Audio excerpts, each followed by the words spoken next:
Petit papa, voici la vie carême, car te voici déguisé en soldat. Petit papa, dis-moi si c'est pour rire, ou pour faire peur aux tout petits enfants, ou pour faire peur aux tout petits enfants. Non, mon enfant, je pars pour la patrie, c'est un devoir où tous les papas s'en vont. Embrasse-moi, petite fille chérie, je rentrerai bien vite à la maison, je rentrerai bien vite à la maison.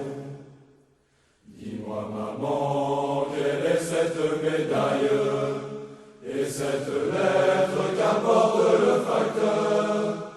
Dis-moi maman, tu pleures et tu défailles. Ils ont tué petit père adoré, ils ont tué petit père adoré. Oui mon enfant, ils ont tué ton père. Pleurons ensemble car nous les haïssons. Quelle guerre atroce qui fait pleurer les mères et tue les pères des petits anges blonds, et tue les pères des petits anges blonds. La neige tombe aux portes de la ville, là est assise une enfant de Strasbourg. La guerre n'est pas une aventure. La guerre est une maladie, comme le typhus. Antoine de Saint-Exupéry. Une guerre est juste quand elle est nécessaire. Nicolas Machiavel. C'était la dernière guerre, la suivante attend. Jean Giraudoux. À une juste guerre, préférons une injuste paix.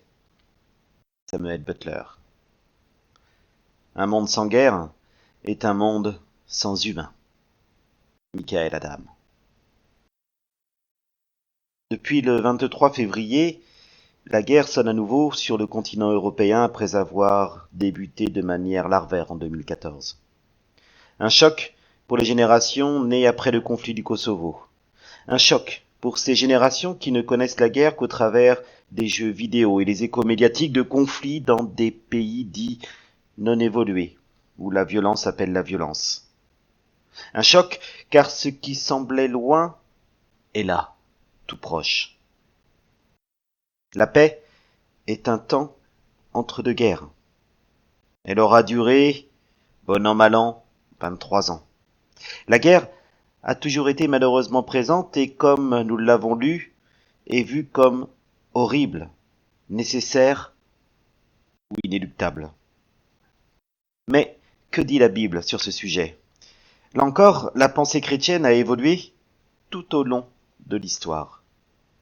Après un bref aperçu de cette évolution, nous donnerons quelques pistes scripturaires aux tenants du pacifisme chrétien et à ceux solidaires de la pensée d'une guerre juste. Il faut avant toute chose rappeler une constante. L'ensemble des croyants comprennent que la volonté de Dieu pour l'humanité est la paix et non la guerre. Le prophète Ésaïe regroupe ici toute cette pensée biblique. Tout d'abord, la guerre est le fruit du péché qui corrompt les hommes et la création. Et nous pourrons voir ça en Ésaïe, chapitre 24, versets 4 à 6. Ésaïe 24, 4 à 6. La terre se dessèche et se dégrade, le monde dépérit et se dégrade, les gens haut placés de la terre dépérissent aussi. La terre a été profanée par ceux qui y habitent, car ils ont transgressé les lois, altéré les commandements et violé l'alliance éternelle. À cause de cela, la terre se consume par malédiction. Ceux qui l'habitent emportent la condamnation et c'est pourquoi ils se consument. Il n'en subsiste qu'un petit nombre. Oui, la guerre est le fruit du péché qui corrompt les hommes et la création. Cependant, le temps de malheur a déjà une fin et c'est le message même de l'évangile, l'espérance même de la grâce. Dieu exercera à nouveau pleinement sa souveraineté au jour du Seigneur.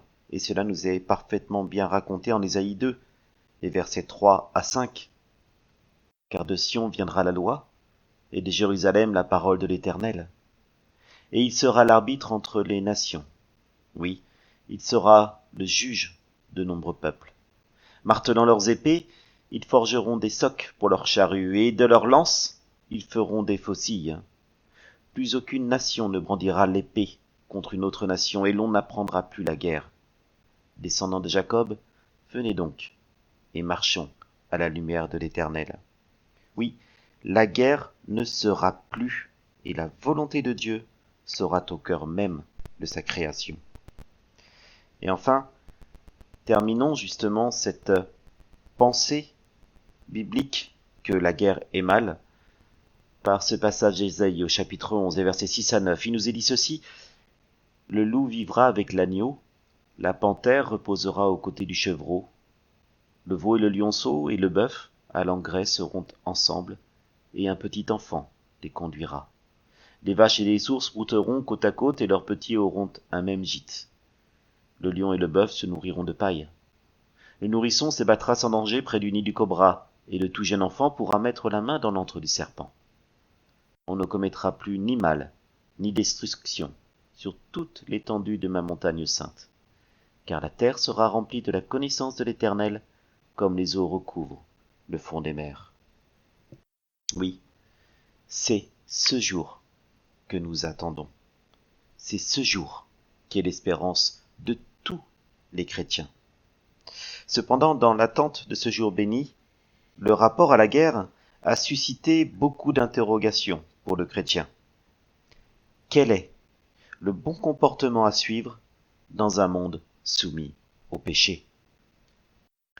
Au temps de l'Église primitive, la question de la guerre est secondaire, car l'ensemble de la communauté chrétienne minoritaire a déjà fort à faire pour se structurer et vivre en tant que témoin dans un environnement de persécution. Parmi les pères de l'Église, les uns sont contre, comme Justin Martyr et Origène. D'autres n'ont pas d'avis tranché, comme Tertullien. Et enfin, certains n'y voient pas du tout d'inconvénient, comme Clément d'Alexandrie. Le pacifisme prédomine cependant, et nombreux sont les chrétiens qui refusent de combattre dans l'armée romaine. Face aux accusations de déloyauté vis-à-vis de l'Empire, Origène mettra en avant le rôle de la prière pour défendre Rome. Ce même Origène ira plus loin en adoptant la politique de non-résistance, l'ancêtre de l'objecteur de conscience. Enfin, c'est surtout le métier de soldat qui est souvent condamné. Un métier qui est lié au meurtre, à la violence et à l'arbitraire. Cependant, la croissance de l'Église est telle qu'elle devient un acteur qu'on ne peut passer sous silence. Et c'est donc à partir du IVe siècle que s'opère ce que l'on appelle une politique césaropapiste ou théocratie royale, initiée par Constantin et trouvant son accomplissement sous Justinien. Ce césaropapisme amène le christianisme à devenir progressivement religion majoritaire et même religion d'État. Se pose alors le problème de l'impossibilité pour un État, dans ce monde de péché, de ne pas disposer d'armée. Et c'est saint Augustin qui apportera une solution à ce changement de statut en mettant en avant les principes de la guerre juste. 8 principes sont exprimés pour définir la guerre juste. Premièrement, la guerre doit être menée pour renforcer ou établir la justice.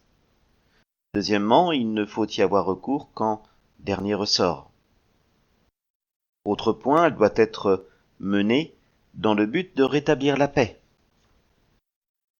Elle est menée sous la direction du souverain et dans un esprit d'amour envers l'ennemi. Cinquième point, les promesses faites à celui-ci doivent être tenues. Sixième point, les non-combattants doivent être respectés. Septième point, les forces utilisées doivent être proportionnées à la cause défendue. Et enfin, huitième point, les objectifs de guerre doivent être réalisables. Pour ce qui est des grands réformateurs tels que Martin Luther et Jean Calvin, ceux-ci ne remettent pas en cause le principe de guerre juste. Cependant, le courant anabaptisme, dont Balthasar Roumayer est un contemporain de Luther, ce courant va très vite épouser le pacifisme en refusant le service des armes et la guerre, au même titre que le fait d'œuvrer en politique. Il faut enfin noter que les protestants français, de par l'histoire et les siècles de désert, sont particulièrement ancrés dans une posture pacifiste, j'allais presque dire bien plus antimilitariste, encore aujourd'hui, même si cela est plus nuancé. Pour les tenants du pacifisme, deux arguments sont mis en avant pour souligner l'absurdité de la guerre. Tout d'abord, le principe de l'escalade. Hier, les guerres étaient mises en œuvre avec des pierres. Aujourd'hui, elles sont de plus en plus mortelles. Rien que pour la Première Guerre mondiale, nous avons eu 20 millions de morts et 21 millions de blessés. 20 ans plus tard, pour la seconde, ce sont près de 70 millions de morts. L'ouvre-boîte étant toujours plus fort que la boîte de conserve, l'attaque prévalant sur la défense, ce n'est qu'une question de temps où le monde se détruira au détour d'un conflit. Le deuxième argument de principe est celui du coût de la guerre, tant celui de la guerre en elle-même que le coût du maintien opérationnel d'une armée en temps de paix. Ces moyens financiers pourraient être employés pour financer des causes bien plus nobles, telles que l'urgence climatique, la recherche de nouvelles énergies, des énergies plus propres, l'eau, la nourriture et bien d'autres encore, à une époque où la population mondiale explose. Au-delà de ces deux arguments, le pacifisme chrétien s'appuie aussi sur un certain nombre de textes bibliques. Là encore, pour plus de facilité, nous les regrouperons en deux fondements, avec quelques exemples pour chacun d'eux. Le premier fondement biblique sur lequel s'appuie le pacifisme chrétien est celui de la séparation d'avec le monde, d'avec l'État. Romains chapitre 12, verset 2, nous rappelle que nous ne devons pas nous conformer au monde actuel dans sa manière d'agir ou de réagir. Le croyant est appelé à rechercher avant tout ce qui plaît à Dieu. En Jean chapitre 18, verset 36, Christ explique que nous ne sommes pas de ce monde, nous sommes citoyens du royaume des cieux. Et Jésus met cette réalité en avant pour signifier que le combat à mener n'est pas un combat physique, mais un combat qui se déroule sur un autre plan, un plan bien plus spirituel. Philippiens chapitre 3 verset 20 confirme cette appartenance du croyant au royaume des cieux. Nos attentes, notre espoir ne sont pas liés à ce qui se passe sur cette terre. C'est cette idée qui est merveilleusement bien développée dans le dernier passage choisi, celui d'Hébreux, chapitre 11, versets 13 à 16. Nous allons juste le lire ensemble. C'est dans la foi que tous ces gens sont morts sans avoir reçu ce qui leur avait été promis. Mais ils l'ont vu et salué de loin, et ils ont reconnu qu'ils étaient eux-mêmes étrangers et voyageurs sur la terre. Ceux qui parlent ainsi montrent clairement qu'ils recherchent une patrie. En effet, s'il y avait eu la nostalgie de celle qu'ils avaient quittée, ils auraient eu l'occasion d'y retourner. En fait, c'est une meilleure patrie qu'ils désirent, c'est-à-dire la patrie céleste. Aussi Dieu n'a pas honte d'être appelé leur Dieu, et il leur a préparé une cité. Parce que la patrie du chrétien n'est pas sur cette terre, nous ne sommes pas appelés à lutter pour elle. Le croyant est plus en situation de neutralité du fait qu'il est un voyageur, un étranger sur cette terre. Le deuxième fondement du pacifisme chrétien est le renoncement à la violence et à la pratique des armes. Le passage clé de voûte de ce fondement se trouve en Matthieu chapitre 5, versets 38 à 48. Sa seule lecture suffit pour saisir ce fondement de renonciation à la violence, de non-pratique des armes.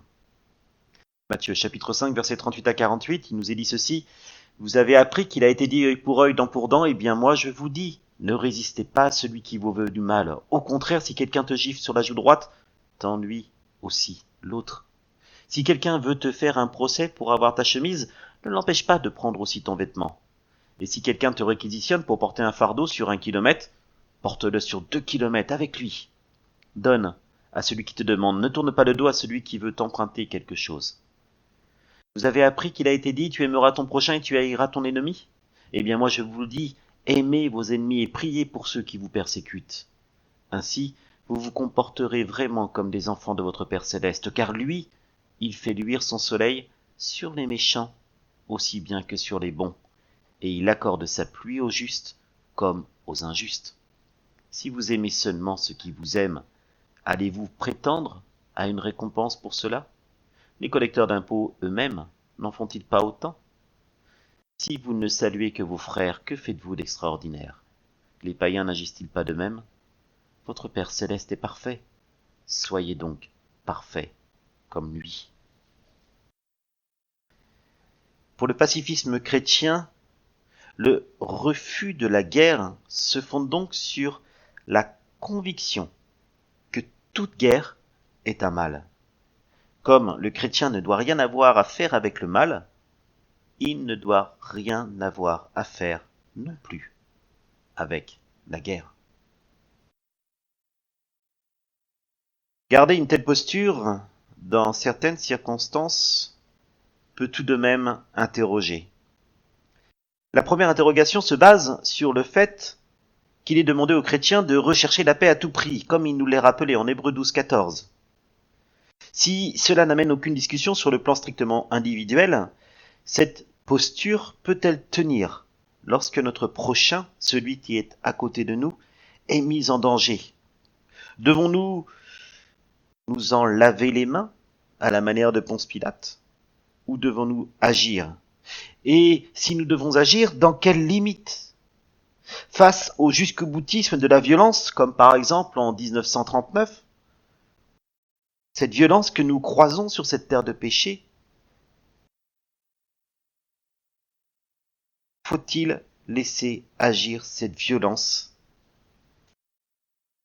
Ou le simple fait de laisser agir cette violence sans intervenir n'est-il pas déjà l'approuver? Et c'est ce qui nous amène justement à la deuxième interrogation. Car quid de la justice divine qui reste indissociable de son amour? Le monde pécheur aura à rendre des comptes à Dieu. La justice de Dieu est à venir, mais elle est déjà à l'œuvre aujourd'hui. L'Ancien Testament nous en apporte de nombreux témoignages, et les conflits font partie des instruments utilisés par Dieu pour exercer sa justice. Et nous le verrons plus loin, parmi les héros de la foi cités dans le Nouveau Testament, plusieurs sont des chefs de guerre. Ces interrogations trouvent aussi leur légitimité dans la Bible, bien entendu. Là encore, pour plus de facilité, nous les répartirons en deux fondements. Le premier fondement biblique qui semble permettre ce principe de guerre juste est le fait que Dieu lui-même ordonne ou bénit des conflits armés. Le premier exemple est celui de Genèse chapitre 14 et versets 13 à 20. Lorsqu'Abraham apprend que son neveu Lot et sa famille ont été attaqués et enlevés, Abraham et ses alliés se mettent en campagne pour réparer la violence subie. À leur retour, Melchisédek, qui est déjà la préfiguration de l'œuvre de Christ, bénit Abraham et bénit Dieu qui lui a donné la victoire. En Josué chapitre 1 versets 3 à 6, nous avons là ce qui sera le début, en tout cas ce qui est le début de tout l'épisode de la conquête de Canaan. Dieu ordonne à Josué de ne pas craindre, de prendre courage pour s'emparer du pays promis par l'Éternel. Oui, Dieu bénit. Et Dieu même peut ordonner les conflits militaires. Le deuxième fondement biblique au principe de la guerre juste est que le métier de soldat en lui-même n'est pas condamné. En Luc chapitre 3 verset 14, face à l'interrogation des militaires pour leur salut, Christ leur demande non pas d'abandonner leur métier, mais tout simplement de ne pas profiter de leur fonction d'homme d'armes pour exercer une pression sur les gens qui les entourent. En Luc chapitre 7 verset 9, Jésus loue un officier militaire pour sa foi. En Actes 10 versets 1 et 2, nous constatons que le premier baptisé non juif est un officier romain dont la vie était pieuse. Enfin, comme dit précédemment, nous trouvons en Hébreux chapitre 11 et versets 32 à 34 une liste d'hommes de guerre qui sont aussi des hommes de foi. Une foi mise en action dans des combats qui ont été menés. Alors, pacifisme ou guerre juste ? À l'heure où nous constatons que les nations sont toujours aussi promptes malheureusement à s'enflammer, le rôle du chrétien et la réflexion à ce sujet restent d'actualité. Au-delà des batailles d'idées ou de guerres de position idéologiques propres à notre famille, il nous semble pertinent de ne pas oublier que nous ne devons pas nous juger les uns les autres et surtout que nous devons rechercher la volonté de Dieu sur l'épreuve qui peut surgir devant nous. Que ce soit David face à Goliath ou bien Étienne face à ses ravisseurs, tous deux ont été des hommes bénis de Dieu car accomplissant sa volonté. Peut-être que nous serons poussés à nous sacrifier et au travers de ce sacrifice, de l'exemple de ce sacrifice, nous accomplirons la volonté de Dieu. Ou peut-être que le Seigneur nous amènera à prendre les armes et lutter pour défendre ceux qui nous entourent, comme un David face à Goliath. Et en faisant cela, nous accomplirons la volonté de Dieu. Oui, ne jugeons pas notre prochain.